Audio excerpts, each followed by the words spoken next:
L'ange du Seigneur dit à Marie qu'elle concevra en Jésus-Christ la Trinité l'ayant choisi et il a conçu du Saint-Esprit. L'ange du Seigneur dit à Marie qu'elle concevra en Jésus-Christ la Trinité l'ayant choisi, il a conçu du Saint-Esprit. Venez mon Dieu, venez, venez mon doux sauveur, venez régner en moi au centre de mon cœur. Venez mon Dieu, venez. Venez mon Dieu, venez, venez mon doux sauveur, venez régner en moi au centre de mon cœur. Venez mon Dieu, venez. Saint-Ange, non tout à genoux la Pio Marie. Saint-Ange, non tout à genoux la Pio Marie. Si Marie vient présent, si divine vient présent, Marie va confesser. Saint-Ange, nous t'allons nous Marie. Saint-Ange, nous t'allons nous Marie. Si Marie vient présent, si divine vient présent, Marie va confesser. Ah Seigneur, Jésus dans l'hostie, Saint-Sacrement, ouvert le ciel, fermez l'enfer, ouvert le ciel, je me rends à vous. Ah Seigneur, Jésus dans l'hostie, Saint-Sacrement, ouvert le ciel, fermez l'enfer, ouvert le ciel, je me rends à vous. Hélas, ta Madeleine, méritée ou pas, je crois très fermement Jésus dans l'hostie pour nous donner la vie, la Vierge Marie. Priez pour nous, ouvert la porte du paradis. Délivrez les âmes, Jésus mon sauveur, secouez les âmes. Jésus mon sauveur. Sainte Philomène, Vierge martyre, accordez-nous miséricorde. Sainte Philomène, gardez-nous bien à sa puissance, obéissance. Sainte Philomène, Vierge martyre, accordez-nous miséricorde. Sainte Philomène, gardez-nous bien à sa puissance, obéissance. Grâce Marie, grâce Marie, grâce Marie, grâce Jésus, pardonnez-nous. Grâce Marie, Jésus pardonnez-nous. Grâce, c'est pour Saint la vie meilleure. Grâce, c'est pour Saint la vie meilleure. Sainte Marie Madeleine, mando grâce. Jésus Marie Joseph, mando grâce. Grâce, c'est pour Saint la vie meilleure. Grâce, c'est pour Saint la vie meilleure. Grâce, c'est pour Saint la vie meilleure. Sainte Marie Madeleine, mando grâce. Jésus Marie Joseph, mando grâce. Grâce, c'est pour Saint la vie meilleure. Sainte Marie Madeleine, priez pour Saint Nabalaré, nous soulager les enfants. Sainte Marie Madeleine, maman, mais nous. Jésus, Marie, Joseph, maman, mais nous. Dans Balaré, donne souffrir assez. Sainte Marie Madeleine, priez, la prière pour Saint dans Balaré, nous soulager les enfants. Ah oh. Sainte Marie Madeleine, priez pour Saint dans Balaré, nous soulager les enfants. Sainte Marie Madeleine, maman, mais nous. Jésus, Marie, Joseph, maman, mais nous. La prière n'appelle la prière. La prière n'appelle la prière. Toi pater, toi Ave Maria. Toi pater, toi Ave Maria. Oh, je crois en Dieu que te bat nous la vie. N'appelle la prière au pour Guinée. La prière, la prière. N'appelle la prière, maman Marie. Oh, la prière, oh, toi pater, toi Ave Maria. Oh, toi pater, toi Ave Maria. Je crois en Dieu qui bat nous la vie. La prière au pour Guinée. Prière Saint-Dominique, oh, la prière. Prière Saint-Dominique, oh, la prière. N'appelle la prière pour Saint. N'appelle la prière oh, pour Guinée. Prière Saint-Dominique, oh, la prière. N'appelle la prière aujourd'hui. Prière Saint-Dominique, oh, la prière. N'appelle la prière pour Saint. N'appelle la prière au pour Guinée. Vierge miracle Saint Balthazar Sodo. Vierge miracle Saint Balthazar Sodo. Vierge miracle Saint Balthazar qui sortit la ville Sodo. Calplo pour mener.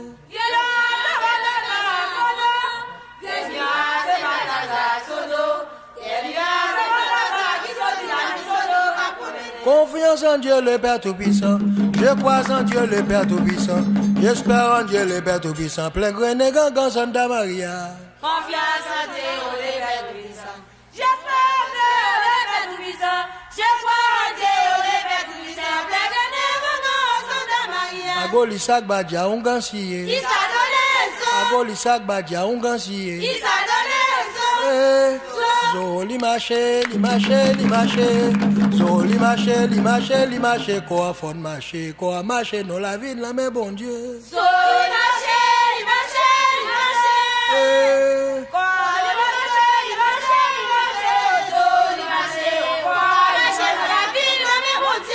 Père éternel.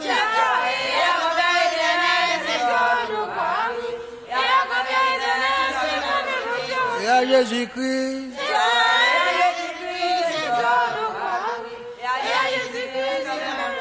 Et à Saint-Joseph.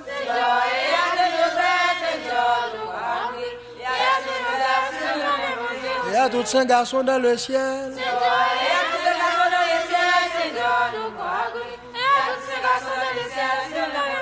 Et à la Vierge Marie.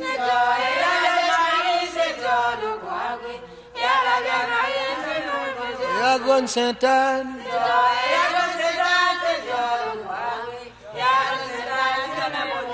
Et à toutes saintes filles dans le ciel.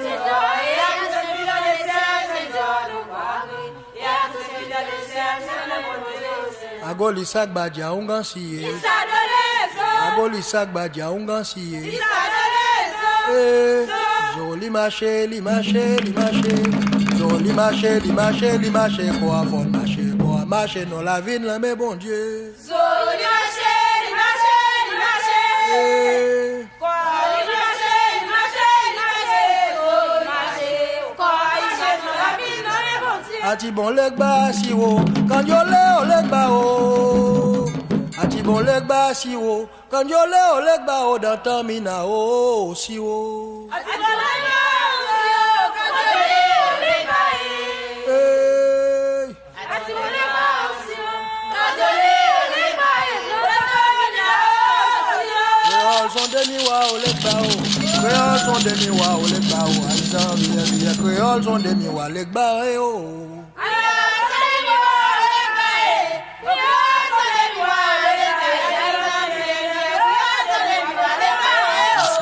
On si guato si wawezan on si guato guato le ble ou do gwe pauvre si wawezan on si guato on si wawezan guato le gba ki bon kata ou lo ki ma se wawezo on si wawezan on si guato on si wawezan on si guato guato le ble on si wawezan on si guato guato le gba ki bon kata ou lo ki ma se Willy table sans aïe marqué au don si va l'annoncer au don au boloko d'antan Willy table sans aïe marqué au don si va l'annoncer au don au boloko table sans on si on si d'antan Willy table sans aïe marqué au don si va l'annoncer au don au boloko d'antan Willy table sans aïe marqué au don si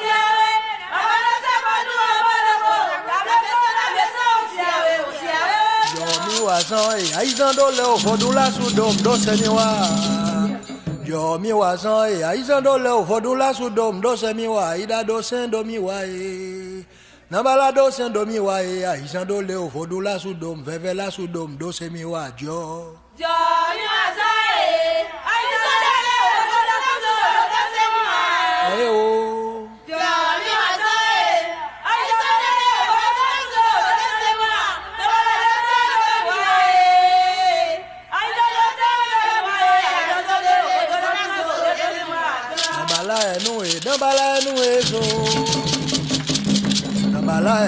Dabala enu ezo ya onsi odomi wa eo ya unga odomi wa eo dabala enu ezo dabala enu ezo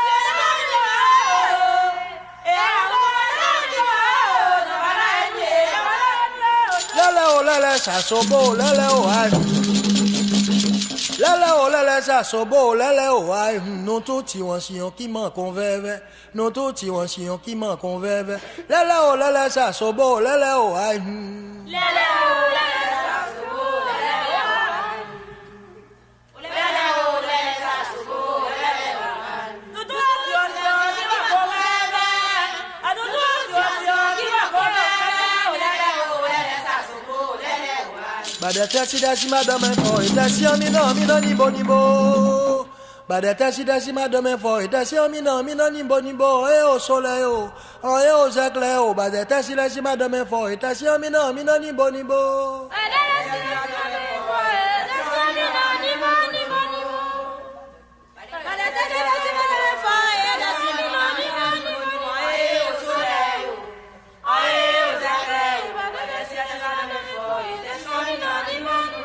qu'un agaçou et le sobo nous sommes. Moi qu'un agaçou et le sobo nous sommes nous qu'un déjà agaçou et le déjà qu'un déjà agaçou et le sobo nous sommes.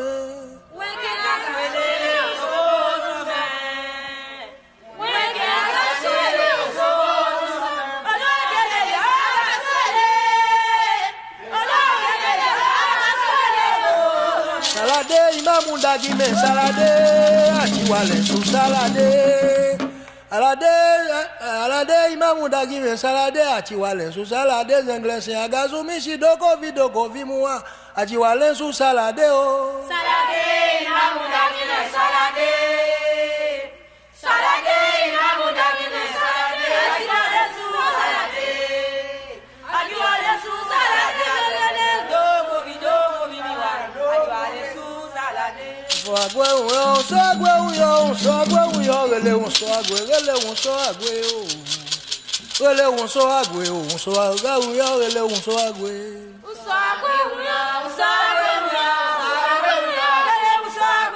Ayo. Un so agwe yo, rele un so agwe. Rele un so agwe yo. Rele un so agwe. Oh, Bob Simon abade imamu gwesan yo. Oh, Bob Simon abade imamu gwesan yo. Oh, Bob Simon wa. Oh, Bob Simon abade mu wa gwesan yo. Oh, Bob Simon abade imamu gwesan yo. Oh, Bob Simon abade imamu gwesan yo.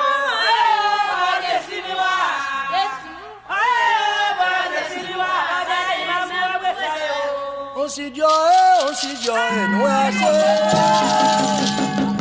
On s'y joie, nous assez. Ça m'a dit, ça m'a fait avec Jean-François. Ça m'a dit, ça m'a fait avec Timounio. On s'y joie, moi assez. On s'y joie.